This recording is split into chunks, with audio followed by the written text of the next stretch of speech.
Assalamualaikum warahmatullahi wabarakatuh. Bismillah, alhamdulillah, wassalatu wassalamu ala rasulillah Sayyidina Muhammad ibn Abdullah wa ala alihi wa sahbihi wa wala amma ba'du. Sahabat-sahabat, pemirsa antara yang dimuliakan Allah, alhamdulillah kita sudah memasuki sesi akhir di bulan Ramadan. Mudah-mudahan di akhir bulan Ramadan ini bisa benar-benar kita manfaatkan semaksimal mungkin untuk memperbanyak amal ibadah kita. Karena godaannya juga pasti lebih berat ya di akhir bulan Ramadan. Sahabat sekalian yang dimuliakan Allah, di dalam rangkaian ayat yang mewajibkan ibadah puasa, ada kalimat wa antasumu khairul lakum in kuntum ta'lamun. Dan puasa kalian itu lebih baik bagi kalian apabila kalian mengetahui. Nah, ada kata-kata in kuntum ta'lamun. Ini seakan-akan menyiratkan ada satu misteri. Apa sih hikmah yang terbesar ibadah puasa itu? Nah, salah satu misteri ini sudah diungkapkan sebelumnya oleh Rasulullah SAW. Rasulullah SAW bersabda, sumu tasihu, berpuasalah kalian agar bisa sehat. Ya, dan belakangan para ahli memberikan banyak penjelasan bahwa puasa ini bisa menjadi salah satu sarana, salah satu metode buat kita untuk bisa menyehatkan badan. Dan tentunya di dalam ibadah puasa ini juga kita mulai belajar mengontrol pola makan kita, mengontrol waktu makan kita, sehingga kita tidak seenak-enaknya makannya. Melalui ibadah puasa ini kita bisa mengontrol makanan kita yang pada satu sisi bisa memberikan energi, bermanfaat buat kita, tapi di sisi lain makanan ini justru bisa menjadi sumber penyakit. Nah, melalui ibadah puasa ini satu ya misteri ibadah puasa terungkap tadi disampaikan oleh Nabi Muhammad SAW. Jadi berpuasa adalah sarana kita untuk bisa sehat. Sarana kita secara lebih luas, sarana kita untuk bisa mengontrol pola makan kita agar kita bisa mengkonsumsi makanan yang sehat, agar kita bisa makan dengan cara yang sehat. Dikisahkan juga ketika itu Nabi Muhammad SAW ketika berada di Madinah, Nabi Muhammad SAW menjumpai sesuatu yang aneh, di mana di Madinah itu jarang sekali ada orang yang sakit, atau jarang orang yang berprofesi sebagai tabib atau sebagai dokter lah kira-kira sekarang. Nah, Nabi Muhammad tanya kepada masyarakat Madinah atau Yathrib ketika itu saat Rasulullah SAW hijrah, ini kenapa di sini tidak banyak orang yang berprofesi sebagai tabib? Nah, para penduduk Madinah menjawab, ya Rasul, di sini memang jarang ada orang yang sakit. Kemudian ditanya terus Rasul, salah satu rahasianya kenapa orang Madinah jarang sakit ketika itu adalah karena orang Madinah tidak makan sebelum lapar banget, dan juga tidak makan sampai kekenyangan. Ini salah satu kunci yang kemudian ini diambil, di-quote ya oleh Rasulullah SAW menjadi salah satu hadis Nabi yang kita amalkan, yang diriwayatkan sampai ke kita. Jadi salah satu yang menyebabkan kita sehat adalah kita tidak makan ketika belum lapar, dan kita tidak makan sampai kekenyangan. Ini juga terkait dengan pola pengendalian nafsu makan kita supaya kita sehat. Jadi sumu tasihu, berpuasalah supaya kalian sehat. Ini satu misteri ibadah puasa yang sudah disampaikan oleh Nabi. Nah, belakangan juga banyak ilmuwan menyingkat beberapa rahasia Ramadan. Misalnya antara lain, kenapa kita berpuasa Ramadan itu sampai 1 bulan atau kira-kira 30 hari lamanya kita berpuasa. Nah, ada satu riset menarik nih dari salah seorang psikolog di Amerika Serikat yang terkait dengan angka 30 ini, hitungan angka 30. Jadi disebutkan oleh dia bahwa sel tubuh manusia yang miliaran jumlahnya itu berganti ya setiap 30 hari sekali. Jadi berganti setiap 30 hari sekali. Nah, setiap 30 hari sekali itu tapi tidak berbarengan. Jadi satu persatu dalam sekian sel itu berganti selama waktu 30 hari. Nah, selama waktu 30 hari itu kalau kita bisa mempertahankan tren positif kita, entah tadi soal pola pengendalian nafsu makan kita, kemudian pengendalian nafsu amarah kita, kemudian pengendalian diri kita dari tidak melakukan sifat-sifat maksiat, maka selama proses 30 hari pergantian sel itu tadi kita setelah lulus dari bulan Ramadan, kita disebut sebagai orang yang seperti dari rahim ibunya. Kayaumin waladathu ummuh, seperti hari di mana dia lahir dari rahim ibunya.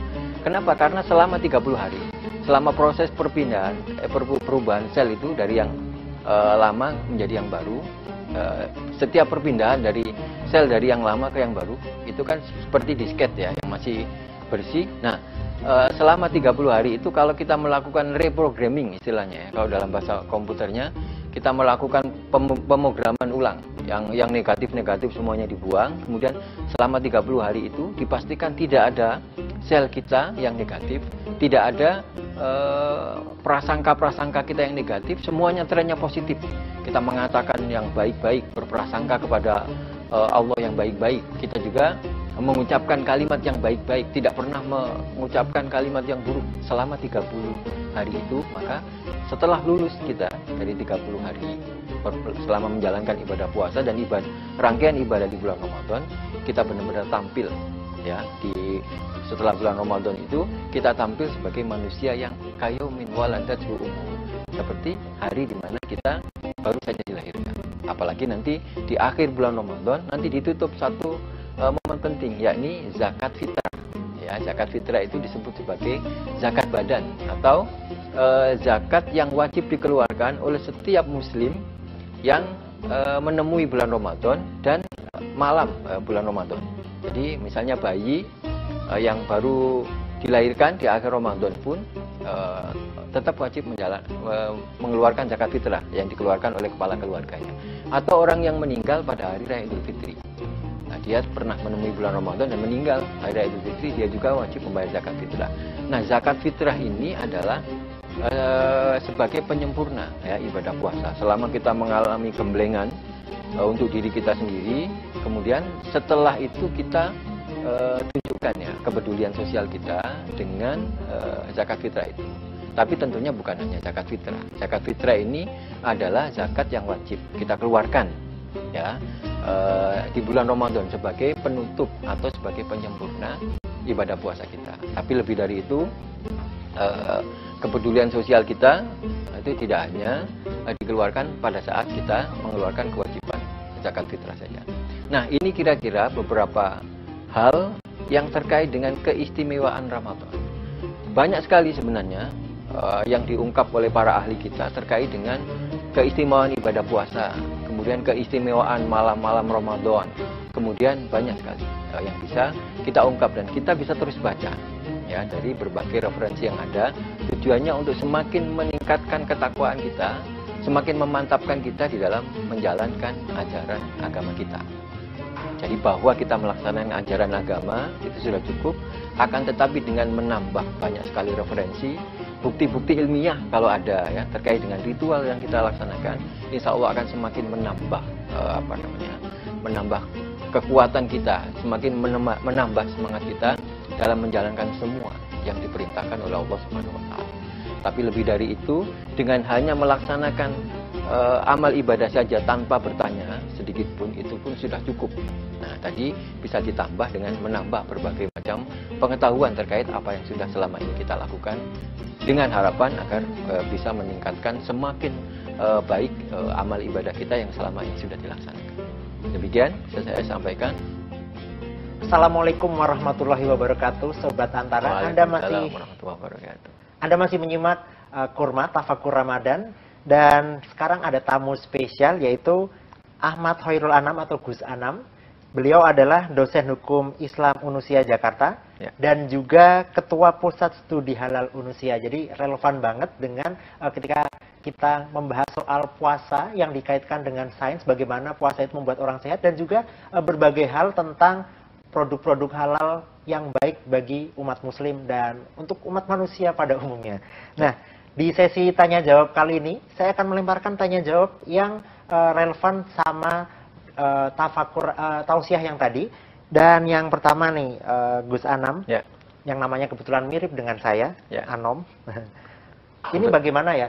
Tadi kan sudah dibahas bagaimana puasa Ramadan itu membuat orang sehat dan seterusnya. Ini kayaknya bagus sekali kalau diteruskan di hari-hari di luar bulan puasa. Mungkin bisa puasa Syawal, puasa Senin Kamis. Nah, ini bagaimana ditinjau dari sisi agama dan sisi sains untuk puasa-puasa di luar puasa Ramadan? Ya, Ya, baik. Tadi disampaikan bahwa sumu tasihu ya, dari hadis Nabi Muhammad SAW, salah satu hikmah atau rahasia kenapa kita puasa, itu biar kita sehat. Nah, belakangan juga para dokter, para ahli medis, itu juga merekomendasikan buat beberapa pasien untuk berpuasa. Ya. Puasa itu apa sih sebenarnya? Intinya mengendalikan diri kita, dan minimal mengendalikan pola makan sih sebenarnya. Nah, akan tetapi di dalam tuntunan ajaran Islam ada syarat dan rukun tertentu yang harus dipenuhi. Tapi pada intinya substansinya kira-kira adalah mengendalikan pola makan kita, yang secara lebih besar nanti mengendalikan nafsu kita, nafsu dari segala macam ya, baik nafsu amarah, nafsu pengen ghibah, pengen buruk sangka dan lain-lain, seperti tadi disampaikan. Nah, terkait dengan puasa dan pengendalian pola makan ini, nanti setelah bulan Ramadan kan ada puasa 6 hari di bulan Syawal ya, 6 hari.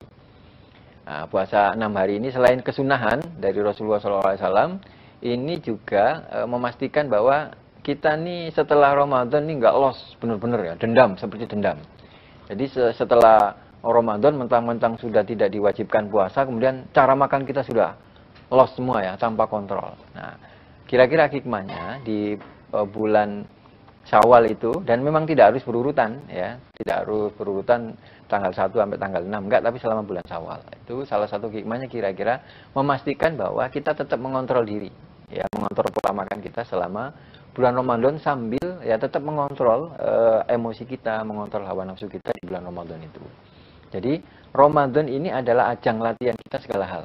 Ya, latihan tadi selama 30 hari saya sebutkan di awal itu terjadi, di mana 30 hari itu terjadi pergantian sel-sel, sehingga kalau kita bisa menjaga tren positif selama bulan Ramadan itu, kita tampil setelah bulan Ramadan itu sebagai orang yang kayak dari rahim ibunya. Jadi masih orisinil ya, habis dilakukan reprogramming ya selama 30 hari itu. Nah, jangan sampai setelah 30 hari itu kemudian kita kembali buruk ya, pada saat kita setelah itu kita bagus-bagusnya, kemudian kita isi diri kita ini dengan memori-memori yang bagus. Nah, salah satu yang paling kelihatan aja adalah soal bagaimana kita mengendalikan pola makan itu.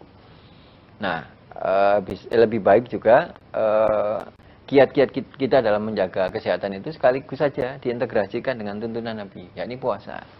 Jadi selain puasa Ramadan, ada puasa Syawal, ada puasa Senin Kamis, kemudian ada puasa Ayyamul Bid, puasa tengah-tengah itu, tengah-tengah bulan, di bulan Komariah, atau nanti ada puasa Arafah, puasa Tarwiyah, pokoknya sebanyak mungkin ya puasa-puasa sunnah itu, dengan maksud antara lain menjaga tren, ya, tren pengelolaan diri kita, pengelolaan nafsu makan kita di bulan Ramadan, biar tetap terus lestari ya. Jadi kita nggak hanya 1 bulan aja kita habis-habiskan ibadah, nanti setelah bulan berganti di 11 bulannya kita udah lost, tanpa kontrol sama sekali.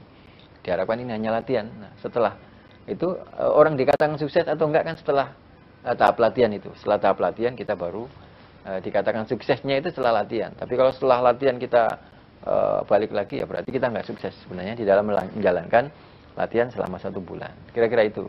Jadi ini sejatinya 1 bulan untuk 11 bulan berikutnya gitu ya. Kita latihan menahan berbagai hal lah. Ya, gemblengan. Anggap aja gemblengan selama 1 bulan. Nah, otomatis setelah digembleng kan mestinya lebih baik lagi.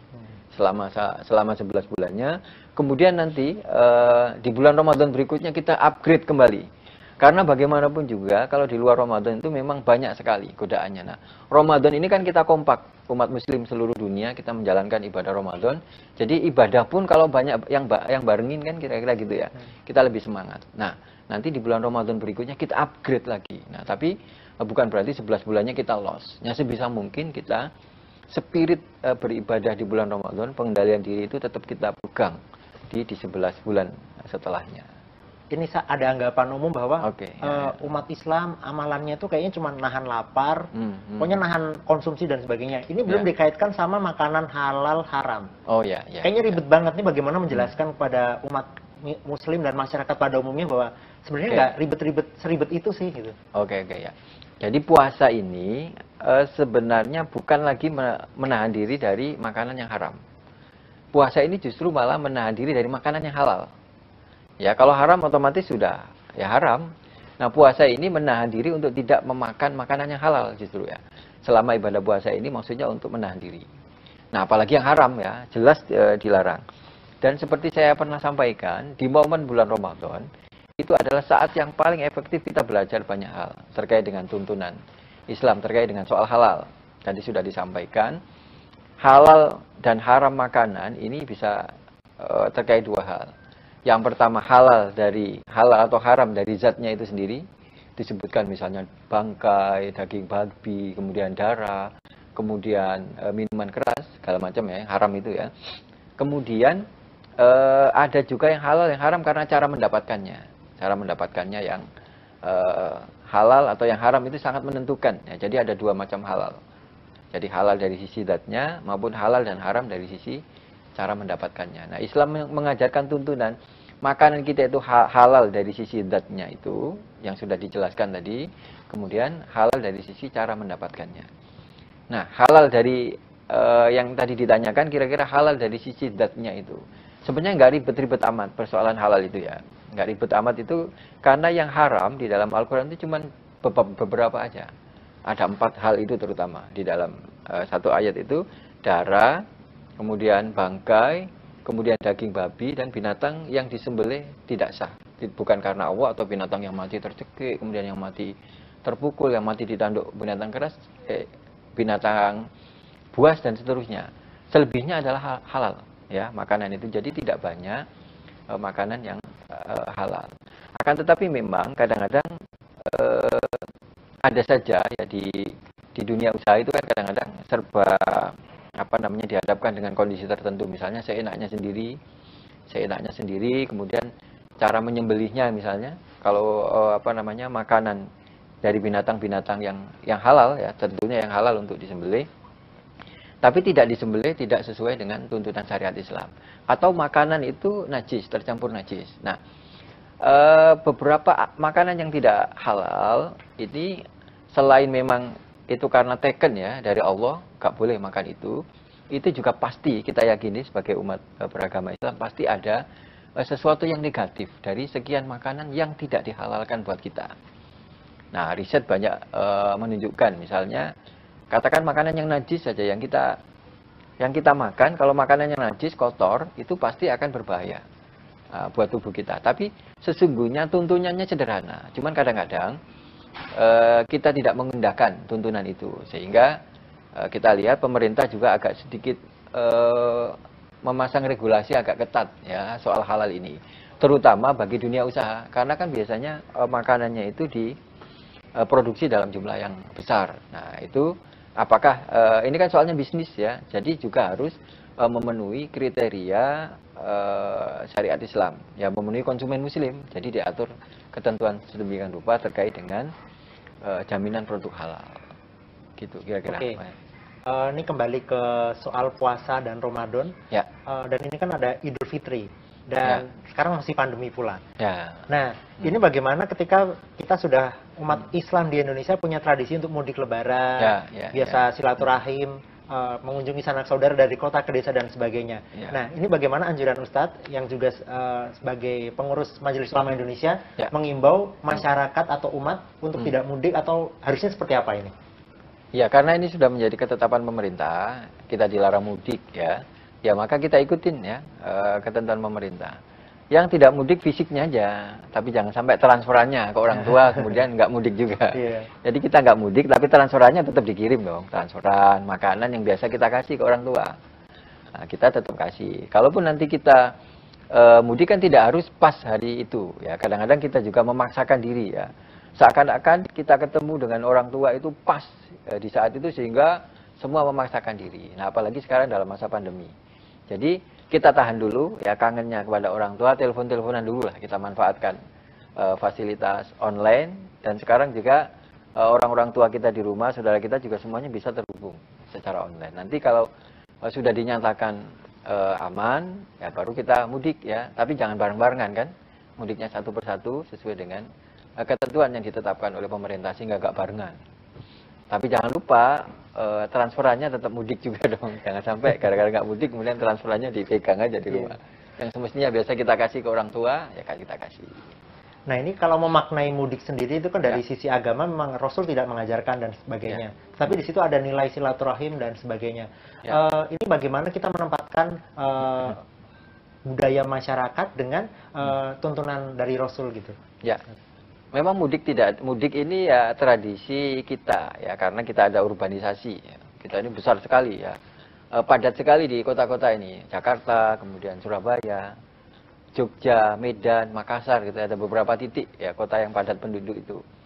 Nah, itulah akhirnya kita kemudian mudiknya itu pas masa-masa liburan ya. Tidak hanya lebaran aja sih, cuma lebaran yang paling masif. Nah, intinya sebenarnya silaturahim. Nah, tapi silaturahim kan tidak harus bareng ketika itu ya. Bareng ketika lebaran itu. Apalagi sekarang lagi-lagi dalam masa pandemi. Kalau dalam masa normal oke, silakan. Tapi di dalam masa pandemi ini intinya silaturahmi. Menyambung silaturahmi, dan banyak sekarang sarana yang bisa kita manfaatkan untuk menyambung tali silaturahmi dengan saudara kita, dengan orang tua, dengan teman-teman kita.